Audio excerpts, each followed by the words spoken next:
네, 아주 특성 통해서 아주 은혜를 받았습니다. 말씀대로 서로 사랑하며 사는 저희들 다 될 수 있기를 기도합니다. 우리가 지난주에 예수님의 공생의 사역 이 다 끝난 내용까지 배웠는데, 예수님께서 공생의 사역 마지막으로 유대인들에게 당부한 그 간곡한 당부의 말씀이 무엇이었는지 다 기억하시죠? 네, 세상에 비친 예수님을 믿으라. 그래서 어둠에 붙잡히지 말고 빛의 아들들로 살아가라 하는 것이었습니다. 우리에게 관악칠부 모든 분들은 이 세상에 참 빛으로 오신 예수님을 잘 믿고 한 분도 어둠에 다니지 않고 빛의 아들들로 살아갈 수 있기를 기도합니다. 네, 오늘부터는 요한복음 제2부가 되겠습니다. 함께 오늘 첫 말씀인데 서로 오늘 긴 제목입니다. 같이 읽어봅시다. 시작. 서로 발을 씻어주는 것이 옳으니라. 함께 요절 읽겠습니다. 시작. 내가 주와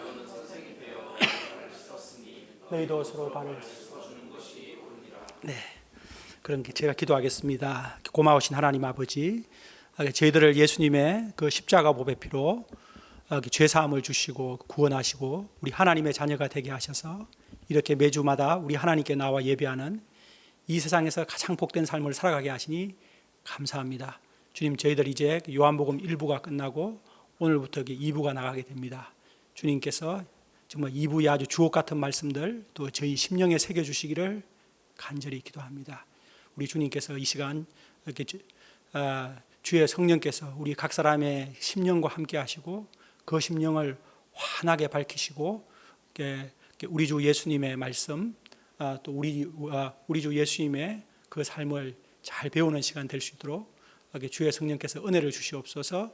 이 죄인을 불쌍하게 여기사 또 말씀을 잘 감당할 수 있도록 도와주시고 제가 장기침이 나지 않도록 도와주옵소서. 이 모든 말씀 예수님 이름으로 기도합니다. 아멘. 요한복음을 크게 두 파트로 나누면 지난 시간까지 했던 1장부터 12장까지 그리고 오늘부터 할 13장부터입니다. 1장부터 12장까지를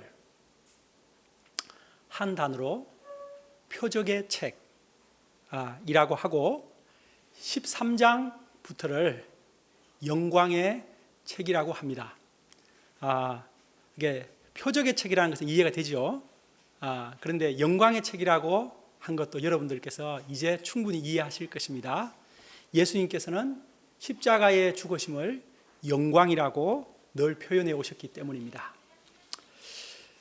1장부터 12장은 예수님의 공생의 사역이었는데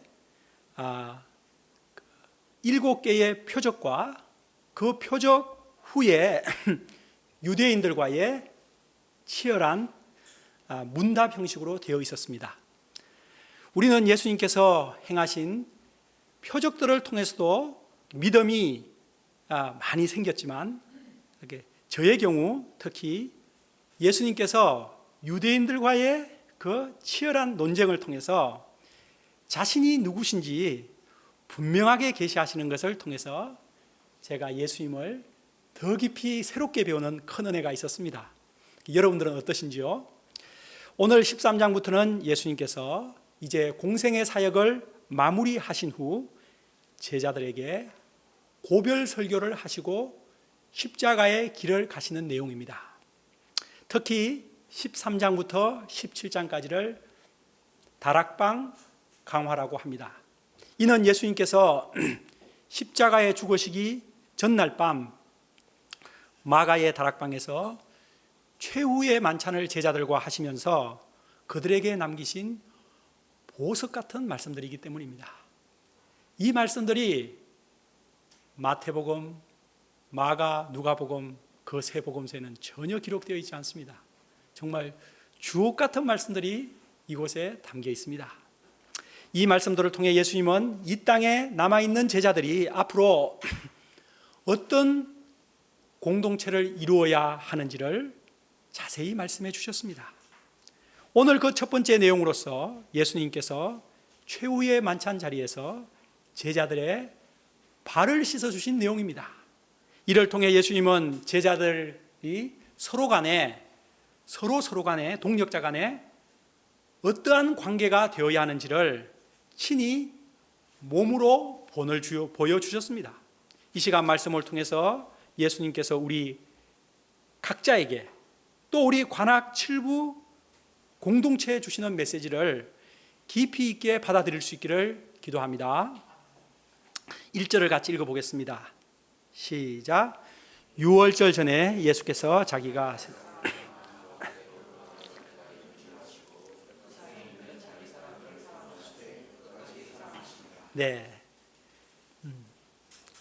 내일이면 유월절입니다.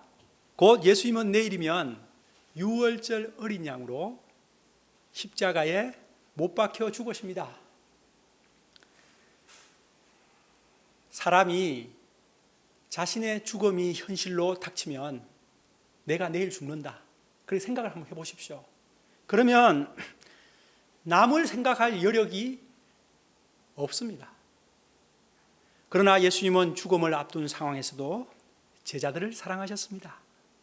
사랑하시되 끝까지 사랑하시니라 였습니다. 이러한 예수님의 사랑은 2절에 나오는 유다의 배반과 크게 대조가 됩니다. 유다는 지난 3년 동안 예수님의 사랑을 많이 받았습니다. 그러나 그는 예수님이 자기가 생각하는 그 지상 메시아가 아니라고 생각되어 예수님을 팔고자 합니다. 끝까지 제자들을 사랑하신 예수님과 끝에 가서 예수님을 팔고자 하는 가룟 유다는 너무도 대조적입니다. 어저께 나오느니라 영원토록 변함없는 우리 사랑의 예수님을 찬양합니다. 그러면 예수님께서 제자들을 어떻게 끝까지 사랑하셨습니까? 그 구체적인 내용이 4절부터 잘 나옵니다. 먼저 3절에 보면 예수님은 하나님께서 모든 것을 자기 손에 맡기신 것과 또 자기가 하나님께로부터 오셨다가 하나님께로 돌아가실 것을 아셨습니다. 곧 예수님은 이제 다시 본래의 하나님의 그 영광의 자리로 돌아가실 것을 아시고 예수님은 어떤 행동을 하십니까? 우리 4절과 5절을 읽겠습니다. 시작. 저녁 잡수시던 자리에서 일어나 겉옷을 벗고 수건을 가져다가 대야에 물을 떠서 제자들의 발을 씻으시고 그 두르신 수건으로 예수님께서 최후의 만찬을 하시다가 갑자기 일어나셨습니다. 그리고 겉옷을 벗으시고 이렇게 수건을 가져다가 허리에 두르셨습니다.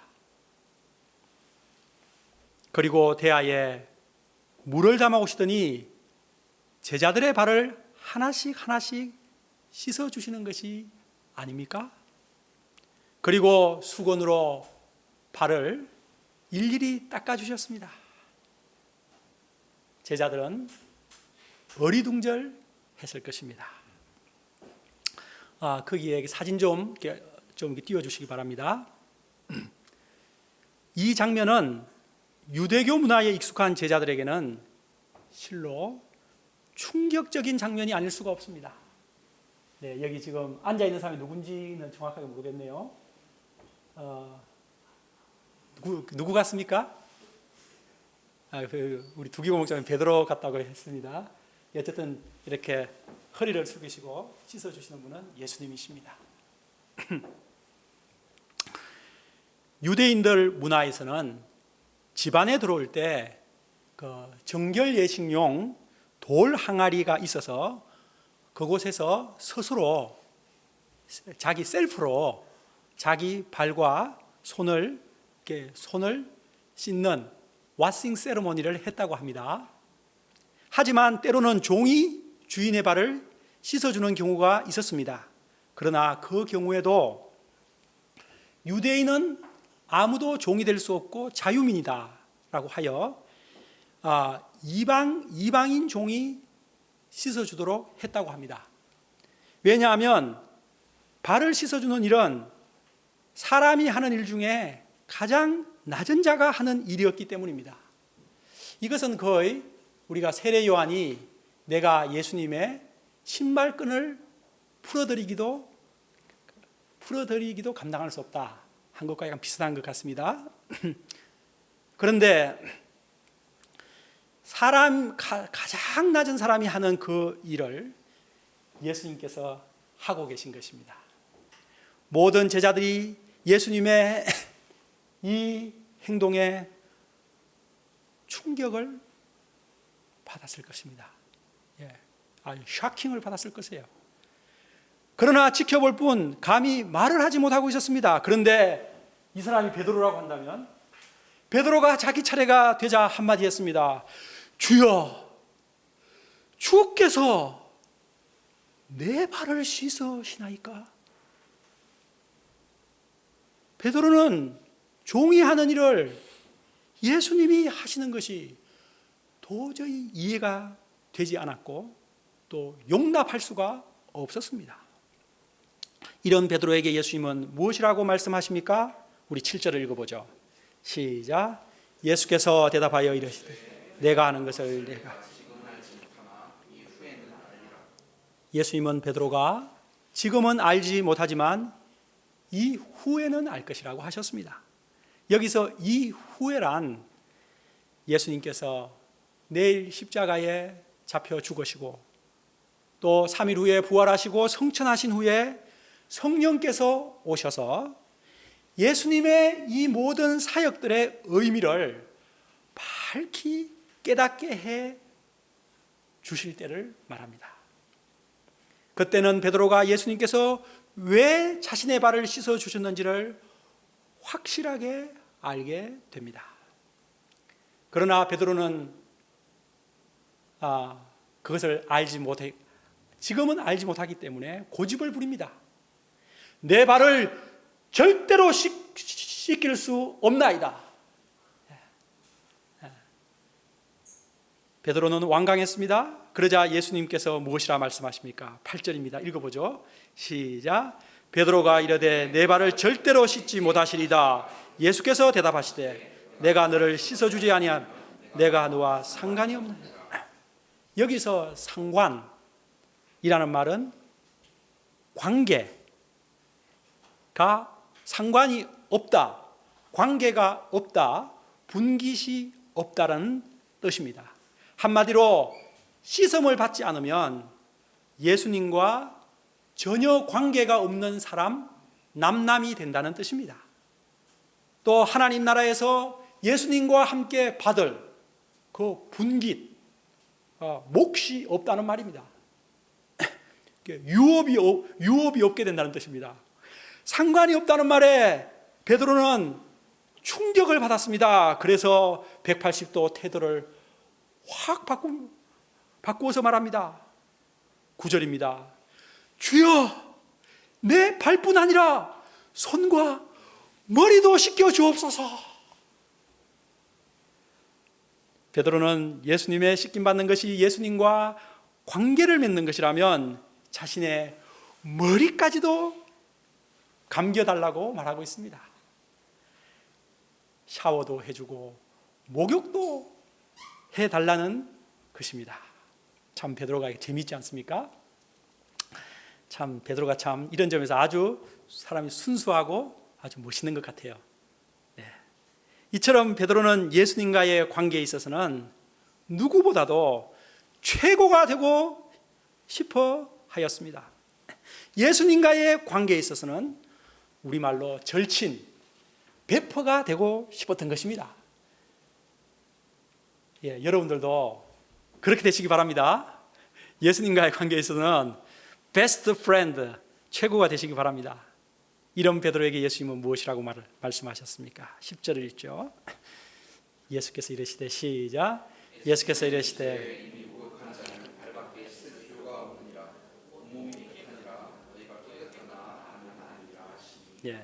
예수님은 베드로에게 베드로가 이미 목욕을 했기 때문에 너는 발만 씻으면 된다고 하셨습니다. 예. 베드로는 막 손도 씻어주고 막 머리도 씻어주고 뭐 확 샤워도 해주고 뭐 이렇게 원했는데 너는 그렇게 할 필요가 없다. 너는 이미 목욕을 했다고 했습니다. 예. 베드로는 목욕을 했기 때문에 온몸이 깨끗한 사람입니다. 그러므로 어디만 씻으면 된다고요? 예. 지저분한 발만 씻으면 된다는 것입니다. 야, 그러면 베드로가 목욕을 했네? 그럼 목욕을 했다는 것이 뭐지? 목욕을 해서 온몸이 깨끗하다. 이 말이 도대체 무슨 뜻일까요? 예, 그것을 정확하게 이해하기 위해서는 11절을 읽어보면 바로 나옵니다. 같이 읽어보죠. 시작. 이는 자기를 팔자가 그러므로 다는 깨끗하지 아니하다. 여기서 자기를 팔자는 뭐 너무 잘 아는 가룟 유다죠. 또 그러므로 다는 깨끗하지 않다. 이 다 깨끗하지 않은 사람이 있다는 거잖아요. 그 사람도 가룟 유다를 말하는 것이죠.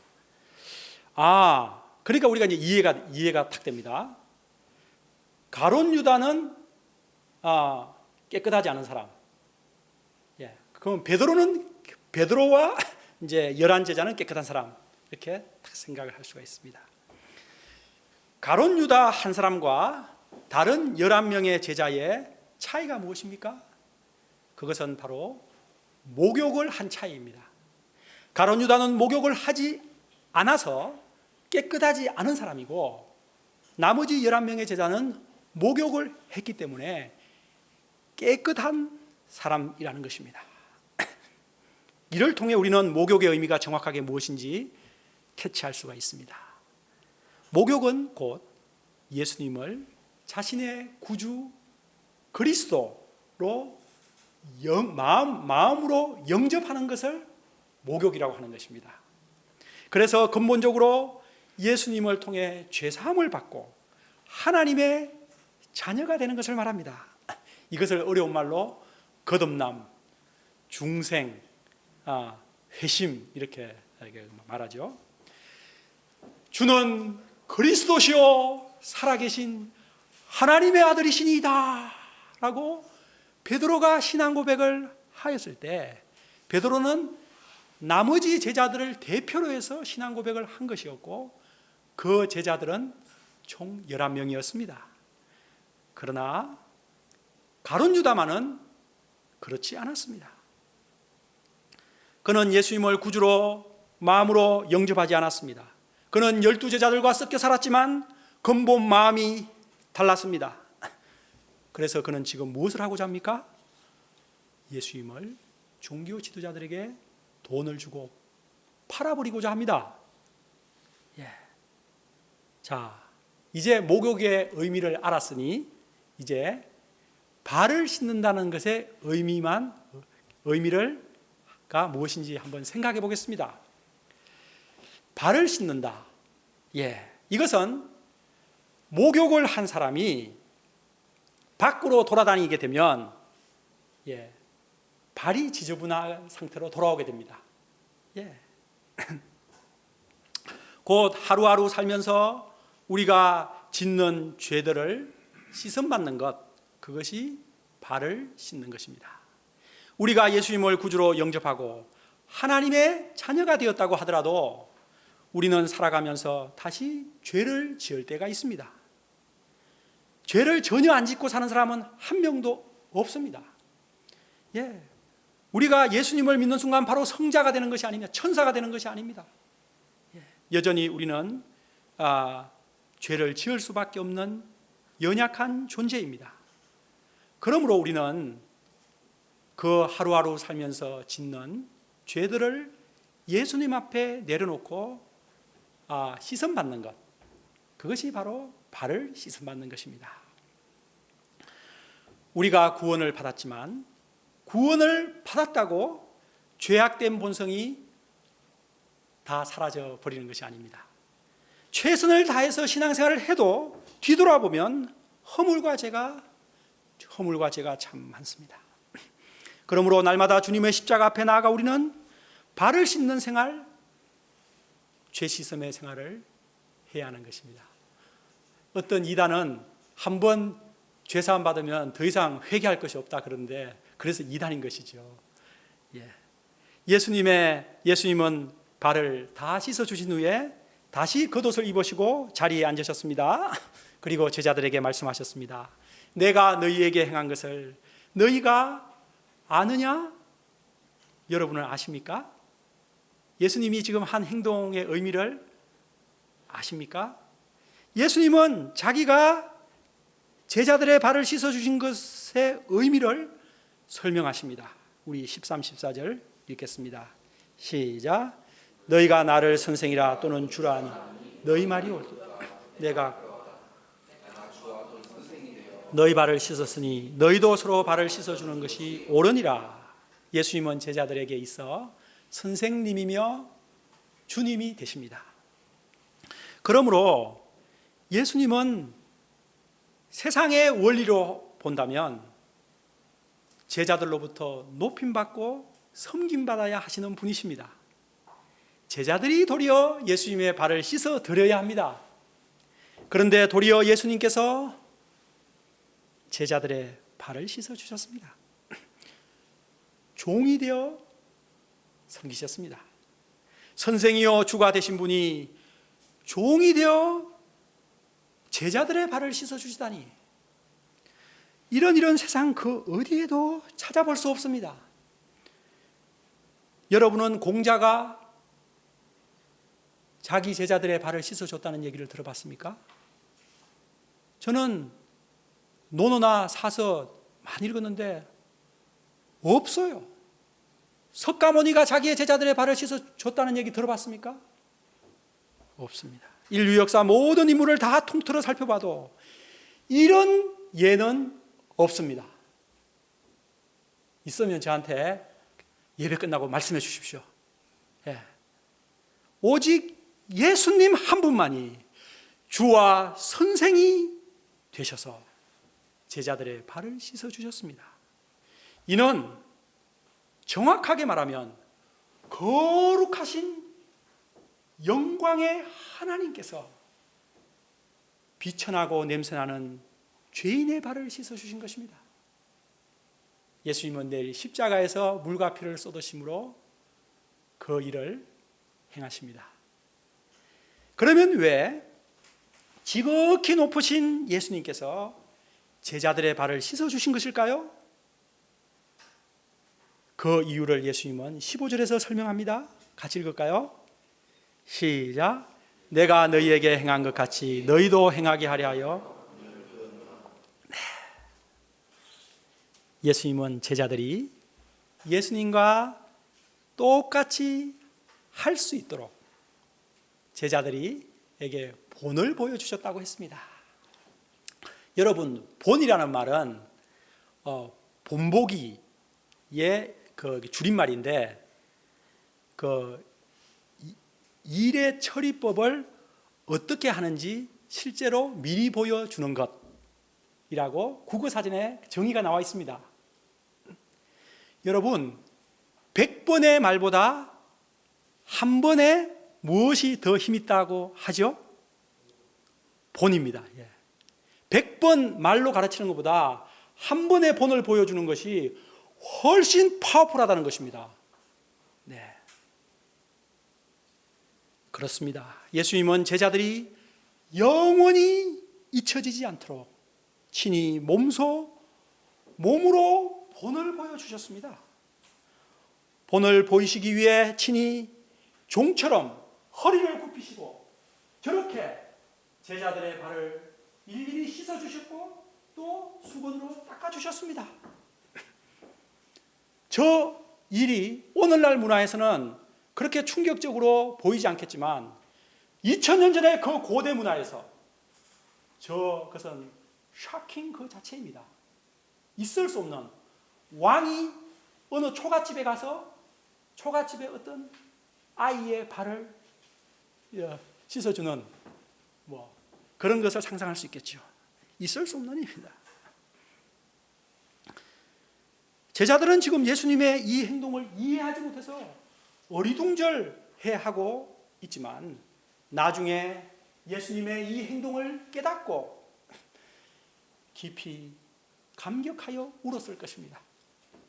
그리고 그들의 뇌리 속에는 예수님께서 보여주신 이 행동이 평생 떠나지 않고 각인되어 예수님의 이 본을 떠올리며 신앙생활, 사도생활을 했을 것입니다. 어떤 힘든 일이 생기면 뭐 어떤 경쟁심이라든지 그런 약간 마음의 교만 같은 것이 생기면 이것이 생각나서 감히 그렇게 할 수 없었을 것입니다. 그래서 보면 사도행전에 보면 예수님과 함께 3년 동안 살 때는 그렇게 누가 크냐 막 경쟁하고 하던 사람들이 사도행전을 보면 그렇게 서로 간에 겸손하게 나이스하게 동력을 잘합니다. 예수님은 제자들의 본이 되셨을 뿐만 아니라 또한 우리들의 본이 되십니다. 모든 면에서 우리들의 본이 되십니다. 특히 오늘 말씀에서는 낮아져 섬기는 본이 되셨습니다. 수건을 허리에 두르시고 대야로에 물을 직접 담으시고 그 정결 예식용 그 항아리에 가서 물을 이렇게 담아 오시고 그리고 제자들의 발을 일일이 가서 허리를 숙이시고 씻어주시고 또 두르신 수건으로 그들의 발을 일일이 닦아주시고 결국에는 베드로가 거부 반응을 보였지만 결국에는 베드로도 씻김을 받았고 12제자들을 예수님은 다 씻어주셨습니다. 가룟 유다의 발까지도 씻어주셨습니다. 자기를 배반할. 이를 통해 예수님은 우리에게 종이 되어 섬긴다는 것이 무엇을 말하는 것인가? 그것을 우리들에게 정확하게 보여주신 것입니다. 이보다 더 완벽한 예는 없습니다. 종이 되어 섬긴다. 오늘 싱어롱도 특성도 참 은혜가 되었습니다. 종이 되어 섬기겠어요. 그 참 가사가 너무 감동이 되었습니다. 이처럼 예수님을 믿는 우리 기독교라는 것은 섬김의 종교입니다. 종의 종교입니다. 높이 될수록 섬기고 큰 자가 될수록 섬기고 어른이 될수록 섬기고 가진 자가 될수록 섬기는 것이 기독교입니다. 그 반대로 살아가는 사람들은 기독교가 아닙니다. 기독교의 상징은 높은 뾰족한 첨탑이나 화려한 큰 건물이 아니라 교회 건물이 아니라 기독교의 상징은 바로 수건과 대야입니다. 높은 자리에서 가르치고 명령하는 것이 기독교가 아니라 겉옷을 벗고 수건을 허리에 두르고 대야에 물을 담아 남의 냄새나는 양발을 벗기고 그 발을 씻어주고 닦아주는 것이 기독교인 것입니다. 서로 종이 되어 서로 섬기는 곳에 그런 공동체가 어떻게 되겠습니까? 천국이 임하죠. 이런 천국 공동체의 모습이 예수님께서 이제 죽으신 후에 제자들이 만들어 가야 될 공동체의 모습, 초대교회의 모습, 또 그 이후에 세세토록 이어지는 오늘날 기독교라는 교회의 모습이 되어야 하는 것입니다. 이 시간 우리들의 모습을 한번 돌아봅시다.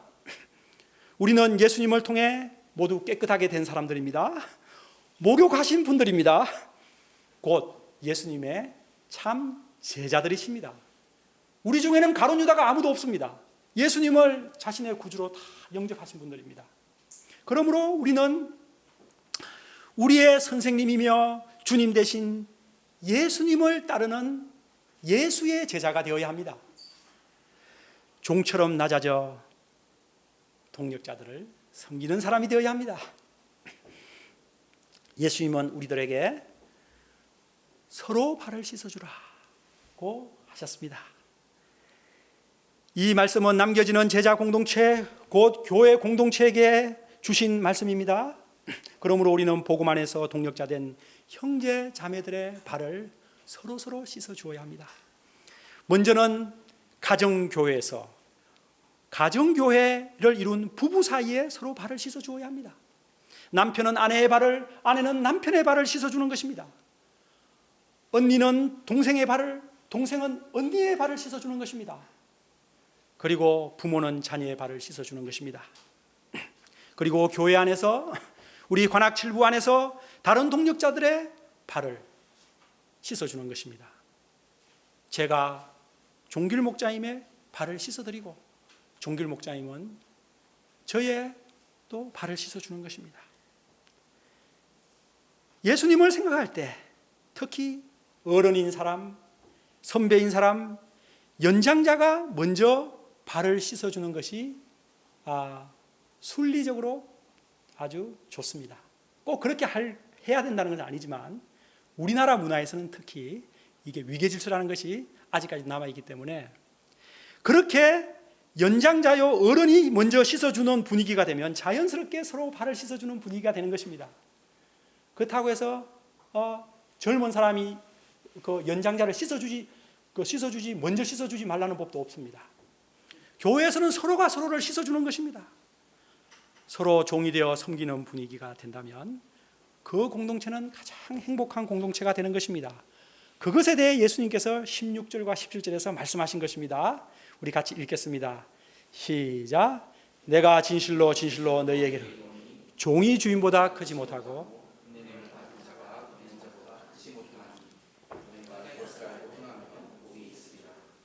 그렇죠. 종이 주인보다 크지 못하지요. 보냄을 받은 자는 보낸 자보다 크지 못하지요. 이 말씀은 예수님과 제자들에게 또 우리들에게도 그대로 적용되는 것입니다. 예수님은 제자들에 비해 또 우리들과 비교할 때 한없이 높으신 분이십니다. 그냥 높은 어른, 상관, 우리의 이렇게 대통령 수준 그런 수준이 아닙니다. 예수님은 어느 정도 수준의 분이십니까? 하나님이십니다. 영광의 하나님이십니다. 창조주이십니다. 그런데 그분께서 종처럼 낮아져 섬기셨다면 우리가 우리의 동력자를 섬기는 것은 너무도 당연하다는 것입니다. 하나님 대신 예수님께서 그렇게 낮아져서 발을 씻어주신 것은 한마디로 창조주께서 피조물을 감당해 주신 은혜입니다. 그것에 비해서 우리가 동력자들의 발을 씻어준다는 것은 같은 사람끼리의 수준에서 조금 낮아져서 이렇게 섬기는 것이 그것에 불과한 것입니다.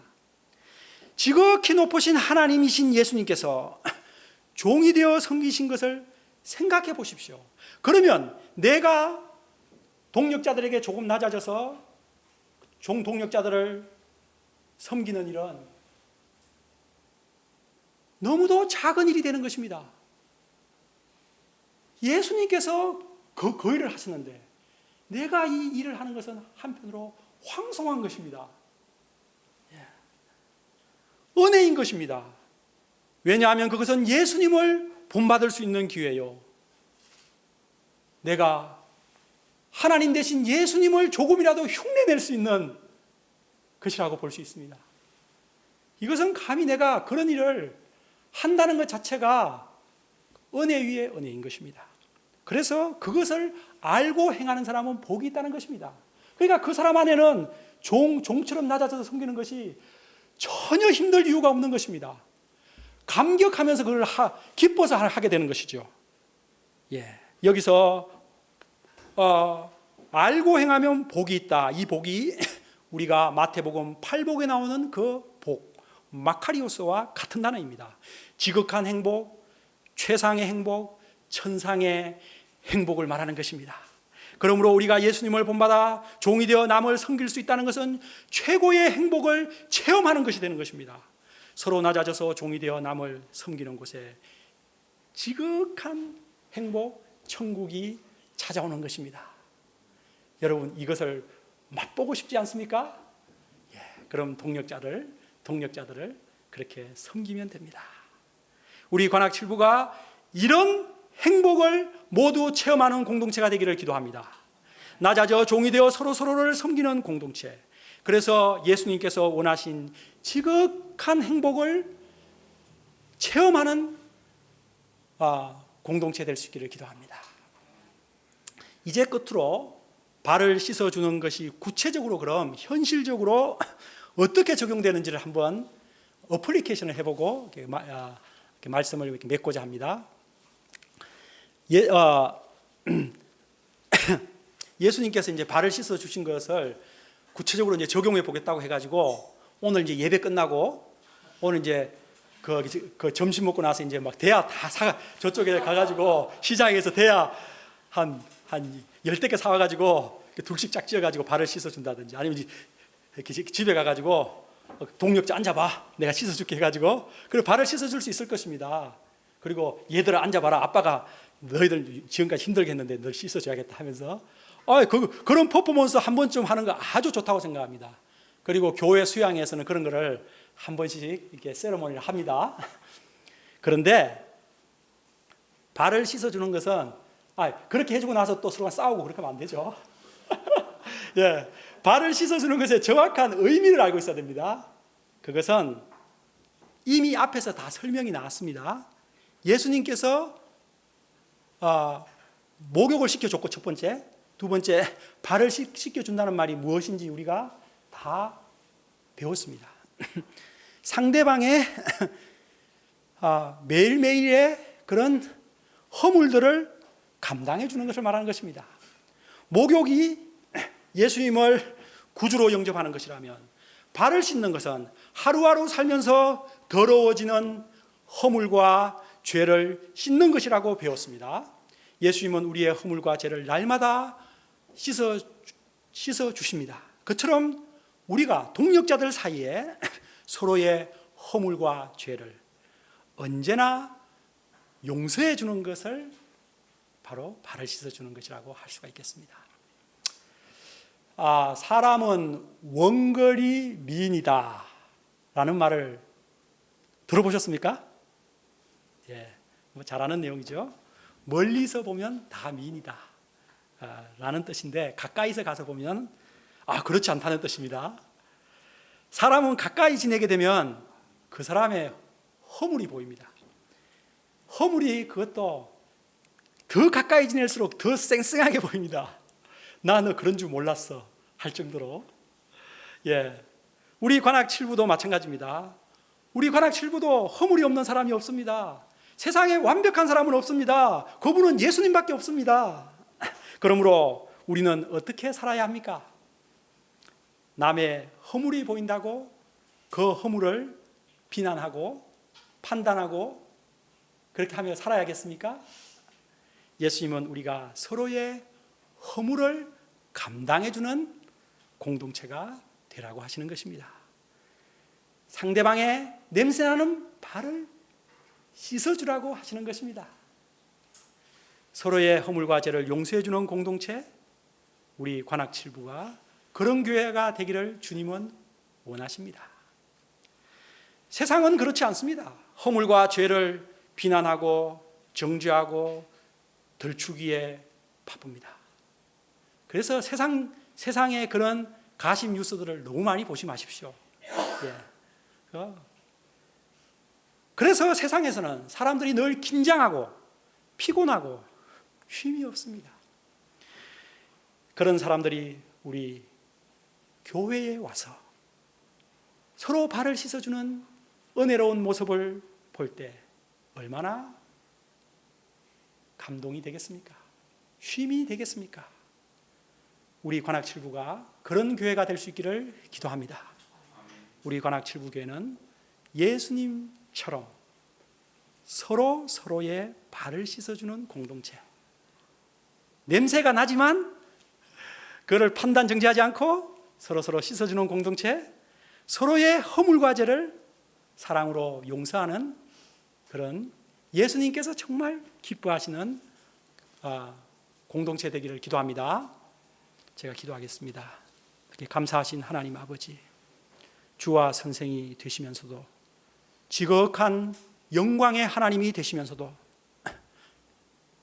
죄악되고 냄새나는 비천한 죄인들의 종이 되셔서 그들의 냄새나는 발을 일일이 씻어주신 예수님의 그 본을 보며 저희가 참으로 감동을 하며 몸둘 바를 알 수가 없습니다. 주님, 저희가 예수님의 그 삶을 본받아 살게 하시고 저희 관악칠부 모든 분들이 이 예수님의 삶을 본받아서 가정생활, 직장생활, 교회생활을 함으로써 주님 행복을 만끽하는 모든 분들 되게 하옵소서. 예수님 이름으로 기도합니다. 아멘.